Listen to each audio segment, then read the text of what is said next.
much. And so the foodie groups like help you dive deeper into like your community and know what's like going on around you.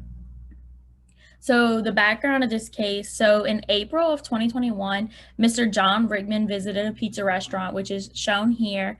It's called Graffiti Pizza, and he was just having a drink, and because it's a pizza and bar, it's like really more known for like the relaxation of like the bar and the pizza. And he sat down and had a drink. He was waiting for his pizza because he had just had a baby, so he was just like got out the house for a little while. And so when he was there, he noticed that one of the bartenders was saying how the sink was clogged. So then the bartender, she went grab a dirty plunger with toilet paper still on it and started plunging the sink that was behind the bar, like right next to the cups and the glasses and everything. So he thought it was very unsanitary, which it is, especially coming out of the later end of a pandemic where everybody is cautious of germs in a year.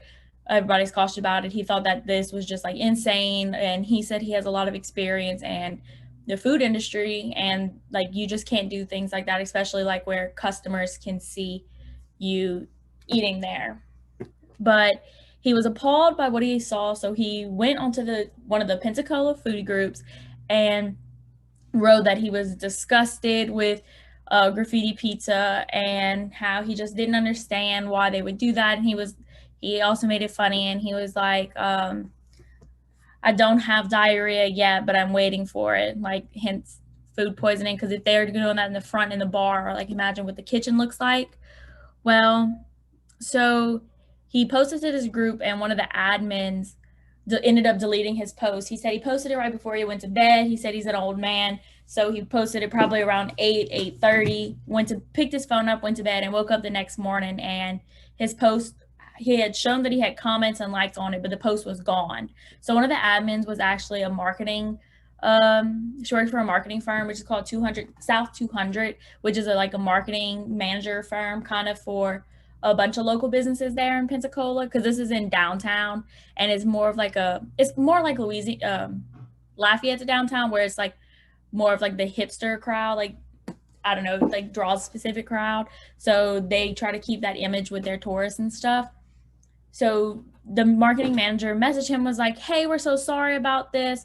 Um, did this happen to you? We're gonna go for it right away." But they deleted his post, and this kind of like goes into like, is it ethical for them to be able to remove just things that they don't want, like just mutual like feelings that they don't feel that their restaurant should have? So Mr. John was like, kind of like, if this page is for us locals here in Pensacola, why can't I share like something like this? Because like it's a health hazard to bring a dirty plunger and everything like that in the front of the bar. So for my research, I kind of looked into some um, posts that were like, is it okay for businesses and other like marketing firms to delete things that they don't believe are ethical or don't show the best light? Like, should Google reviews be able to be edited? Should reviews on your page be edited?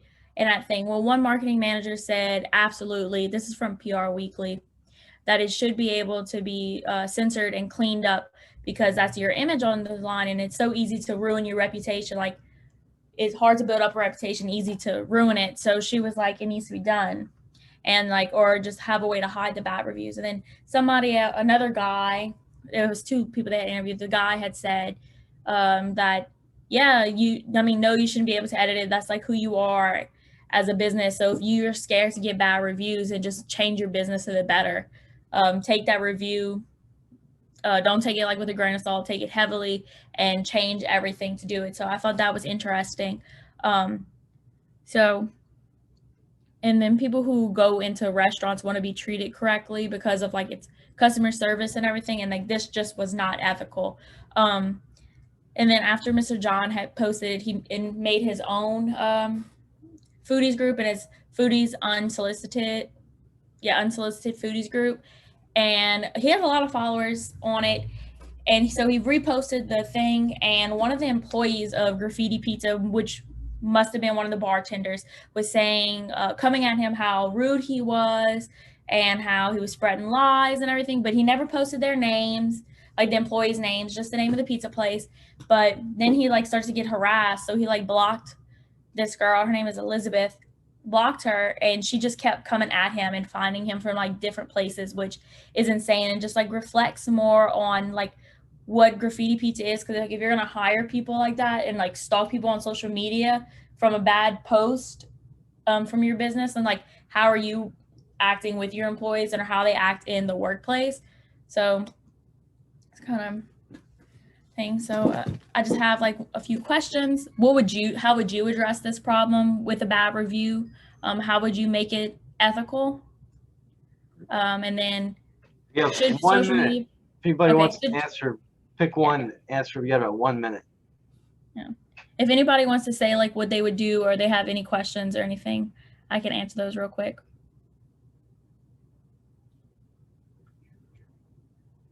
What blew me away is that this basically shows that yes, there are social media operatives out there operating like spies to like track down people who say disparaging things about their clients, and then they use the tools of Facebook to try to silence those people. It's kind of scary how Facebook, like if one person just says on any social media, if one person just says something like me, like let's say someone on the UL Book Swap page, like just says something like people don't agree with, you can just go to their Facebook and then like report them or message them like hateful things and stuff. All this crazy stuff you can do. Yep. Yeah. I definitely think an ethical barrier was crossed far from a business point of view, Facebook, and just like a personal.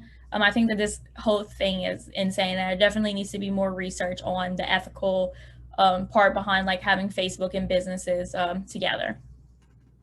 So that's it. Excellent work. This is a fascinating case, Madeline. I'm glad you took that on, because it kind of opened my eyes to a lot of stuff going on that I just wasn't aware was going on. I mean, it makes sense that if this woman's getting paid, she's going to go after people that do things. It's like a bodyguard, almost like a social media bodyguard. And maybe that's too strong a term, but anyway, fascinating case.